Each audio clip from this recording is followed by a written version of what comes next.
FFT Express, who's going to let you down this year? This is Dan's fade list, according to ADP. All right, welcome, everybody. Dan's got some hot takes. Always, of course, hot takes from Dan Schneier. Who is on your fade list? Again, this is based on draft value. What do you say? Weird one to start. And I'll tell you why it's weird.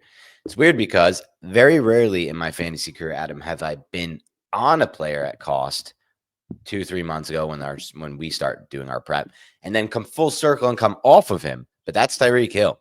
Tyreek Hill for me, first of all, I'll start with the reception perception data. Thank you to Matt Harmon, who does that. Huge fall off for Tyreek Hill over the last 2 seasons in reception perception data, just not creating the separation he once was. 2, weird vibes at Dolphins camp. Have you heard Tua talk about Tyreek? It's odd. He needs to rebuild his way with the team. A lot of weird stuff. He's getting older. He's had more injuries in recent years. Just not a player I want to buy. I don't believe in the Dolphins offensive line at all, losing Terran Armstead. So just not a player. Another fade. Wait a second. Yeah. It's going to be a 3-minute episode if we do it like this, buddy. Okay, let's go. Disagree with you entirely on Tyreek. I love Tyreek. Well, okay. Last year goes from 2 straight 1,700-yard seasons to just this really awful year.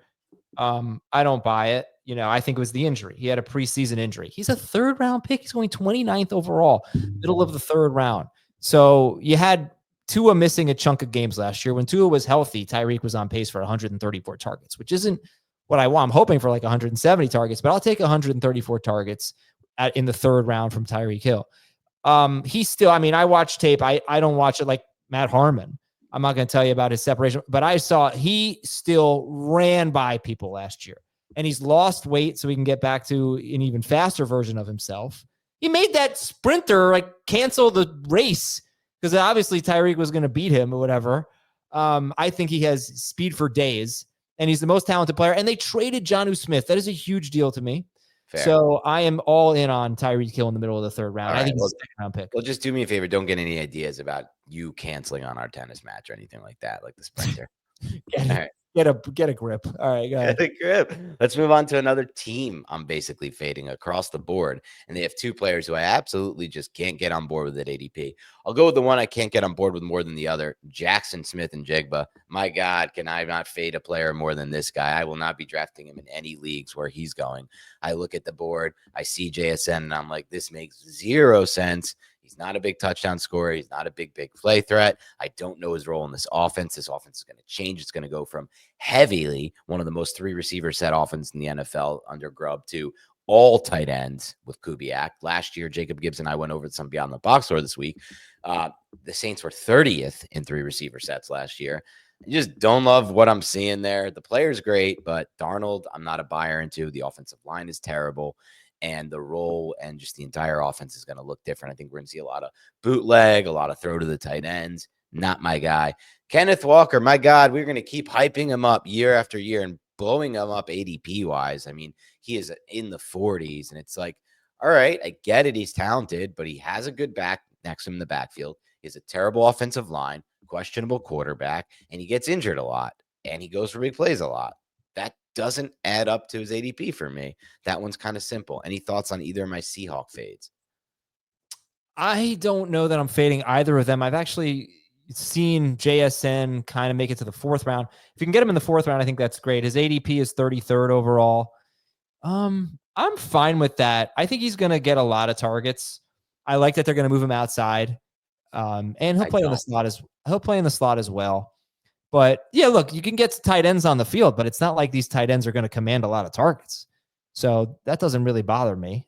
And Kupp, if you're worried about injury history with Ken Walker, you should be, I think, even more concerned about Cooper Kupp. So that's going to benefit JSN if he gets hurt. I don't know. I see a clear-cut player on the rise who is going to be the number 1 guy for this team. I do think the touchdowns could be a problem for him. That is I agree with you there. Problem. So I like him more in full PPR than the other formats. But this guy reminds me of like when you bring up the stats about how you don't want to be chasing these receivers who are supposed to get a lot of targets, but they're going to end up on bad offenses. This guy seems like one guy who's going to fit really nicely into that bucket this year based on how high his ADP is. 33. You think they're going to be that bad? I personally do, yes. I think their O-line sucks, and I think Darnold sucks outside of O'Connell. But that's my opinion. We'll see if I'm wrong about that. So their offensive line for the Seahawks. They did draft Gray Zabel in the first round. That'll help. And they've had their starting right tackle, Abe Lucas, has Injured. played, I think, 13 games over the last 2 seasons. Not a good sign. And So, okay. Cross has been hurt a lot too, and not great. And Cross is their left tackle. He's currently hurt, but he'll be back for week 1. Great. That sounds great. They can stay healthy. They could be a lot better. All right. Look, it's an interesting case. Walker bothers me. I think he and Kamara are two of the most perplexing players for me. Oh, you have Kamara next. Kamara's another fade for me, but I fully and openly admit Kamara. Break, and then Kamara. We'll be right back on Fantasy Football Today. All right, we're back. Let's talk about Alvin Kamara. Go ahead. Just to fully admit, he's been a blind spot for me for the past couple seasons. So I'm willing to admit that this is maybe one you might want to not take my advice on, but I think a lot of what's propped up Kamara has been Derek Carr. Derek Carr, one of the most willing throwers to running backs, really good at actually getting the ball to running backs. Not sold Rattler's going to do that, or Shuck, who's been demoted now to 3 and looked awful, and Hayner's getting first team reps. This is going to be one of the worst quarterback rooms I've ever seen in the NFL. Honestly, they're just punted on the quarterback position as a team.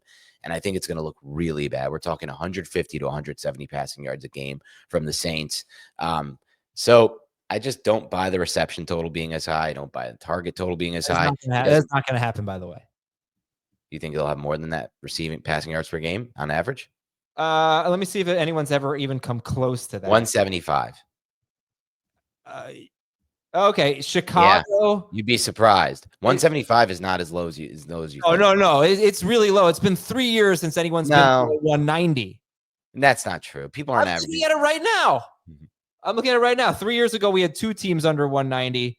Okay. We had the Falcons at 172. Right. That was the worst year.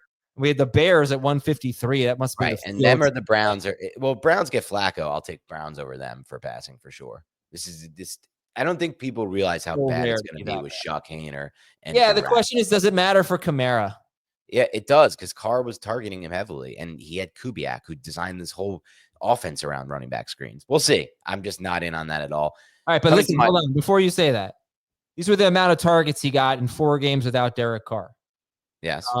8 targets, 7 targets, 11 targets, and then he had a game where he had 4 catches in a half. And then he left with an injury. Don't come at me with facts when I'm riffing this hot like this. Yeah, but I always right. It's scary to see. There was only 1 game with Olave. There was only 1 game with Shaheed in this. Right. Those guys weren't playing as well. I'm scared of him too. If he gets to round 5, I'm in. But I think this might finally be the year where Kamara, his lack of efficiency and now being on by far the worst offense he'll ever be. It's not just lack of efficiency too. It's lack of explosiveness. There's just nothing to his game but receptions. It's 100% true. Yep. Yeah. Basically, and then we're coming up to my biggest fade. I mean, we can quickly breeze over McLaurin. The touchdown total was guaranteed to regress, and now there's all sorts of nonsense going around with him. But then my biggest fade ever. There's no world, Adam, just no world where I would ever click this button, and no auction where I would ever pay the price. He's like an 80-ish ADP price. TJ Hockenson. He's much higher than laughable to me. He's much higher than that. He's this year is just 63rd. Just rank him based on name brand. 63rd. What are we doing? We have a rookie quarterback. He's been injured and just not like TJ Hockenson. What are we, crazy? What are we getting out of that? Are we hoping for what? Some random touchdowns? Like, what is the point of drafting a TJ Hockenson when I get Tucker Kraft later, when I can get either of the rookie tight ends who are both running with the first team offense and are explosive talents later? Don't have to deal with Justin Jefferson and Addison commanding targets. Like, the Hockenson thing to me, I can't even understand it. I really can't understand his ADP besides, we know the name. He's been his fantasy guy for a while now. And I guess we just draft him here. 2022, he averaged 8.6 targets per game with the Vikings.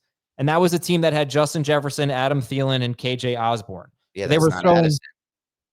Well, it's pretty good. And they were throwing almost 40. They were throwing almost 40 times per game in 2022. 2023, he was the number 2 tight end per game. 40 times a game is so much. That's not going to repeat itself. I mean, that's probably not, but they could be something like 35 per game. And then last year he averaged 6.2 targets per game, which isn't that bad, but he didn't have a single touchdown. 6.2 targets per game for a guy who doesn't score touchdowns is bad. I mean, that could be the case, but he also was not playing a full snap share because he was coming off of 2 knee injuries. Ugh. Well, the 2 ligaments. I have I no, agree. I can't We said it on understand the ever tight end drafting preview. this guy. We said on the tight end preview we never draft Hockenson because my thing is he's just not, even at his best, he's not a dominant player. In full PPR, he might be with a whole bunch of catches. The thing is, Where's he getting those catches from? He might get you off to a great start if Addison's suspended for a few games. So we can't overlook that. If McCarthy can move the passing game well, like we'll see. That one to me is just like, would you ever take him over Tyler Warren or Colson Loveland? I mean, in a vacuum, if I had to only have one of them, yes. And in half of full PPR, I would take Hockenson. We play different than fan. I would never take a Hockenson over the others two. I'll just cut. If they don't work out, I'll just get somebody else who's going to give me Hockenson production. Well, you're underrating Hockenson and what I he's guess done. I might be. I guess you're underrating his past. I might lose out on like 2 points a game more, I guess, from Hockenson versus the free agent. It's a big deal, 2 points. If that. It's been a top 8 tight end per game 4 straight years. That means nothing when we know tight end content. But he's been great with Minnesota. Great with Minnesota. That was a while ago. And I mean, like last year he wasn't great, and he's coming off another injury. And Jefferson and Addison and a new quarter. Cousins isn't there. Like there's a lot of problems. Okay. Yeah. All right. I came at you with a lot of facts today. You didn't like it. You did. And they weren't even Azer stats. They're just good facts. Good, clean facts. I mean, I can Azer stat Hockenson. I don't want to hear it. With and without. I've gotten Azer statted enough for one lifetime. Just kidding. I love Azer stats. I really do. All right. Well, he gets a lot of Azer statting because there are games that Jefferson missed. Yes. 2 years ago. Addison missed. Culprit, yeah. Actually, not Addison. There were games that Cousins missed. Do me a favor, Adam. When we leave the show today, just pick up a racket. You need to get going, dude. No. This is not. You know what the other problem is, Dan? I'm playing a lot of doubles lately, and that doesn't help. That doesn't help. Not helping me at all. You better get going because I don't know if you know this, but I dropped 20 pounds since our last match, so that's not a good sign for you. I'm gonna be moving a lot better on the court. Well, you didn't move that much anyway. You didn't have to. Well, yeah, you're right. All right. Well, see y'all later. Have a great weekend. Talk to you on Monday on FFT Express.